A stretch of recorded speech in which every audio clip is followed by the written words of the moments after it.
आज का बाइबल का वचन रूत का ग्रंथ अध्याय 1 वचन 3 से 6, 14 से 16 और 22। और आज का सुसमाचार सन्मति के अनुसार अध्याय 22 वचन 34 से 40। रूत का ग्रंथ अध्याय 1 वचन 1, 3 से 6, 14 से 16 और 22।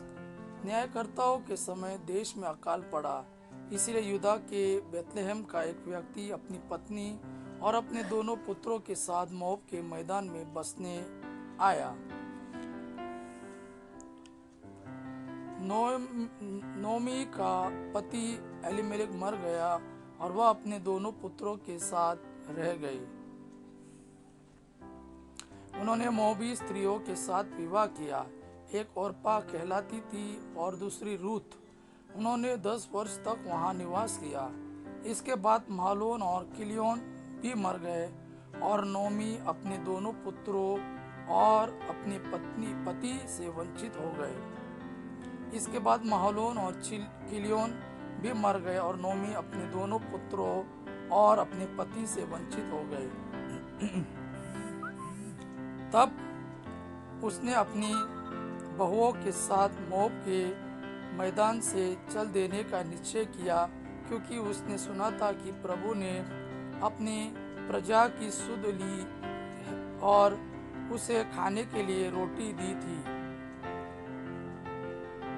दोनों बहुएं फिर फूट फूट कर रोने लगी। ओर्पा अपनी सास को गले लगाकर अपने लोगों के यहाँ लौट गई, किंतु रूत अपनी सास से लिपट गए। नोमी ने उससे कहा, देखो तुम्हारी जेठानी अपने लोगों और अपने देवताओं के पास लौट गई है, तुम भी अपनी जेठानी की तरह लौट जाओ।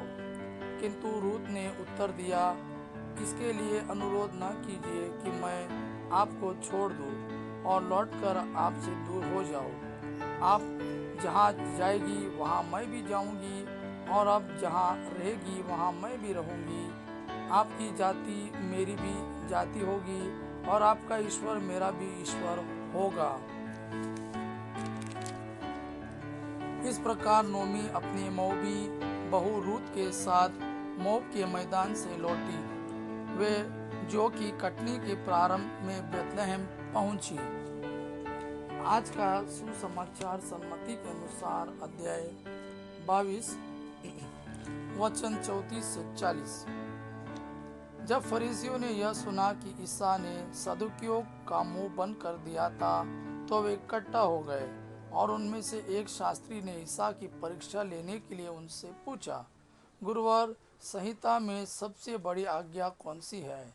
ईसा ने उससे कहा, अपने प्रभु ईश्वर को अपने सारे हृदय, अपनी सारी आत्मा और अपनी सारी बुद्धि से प्यार करो।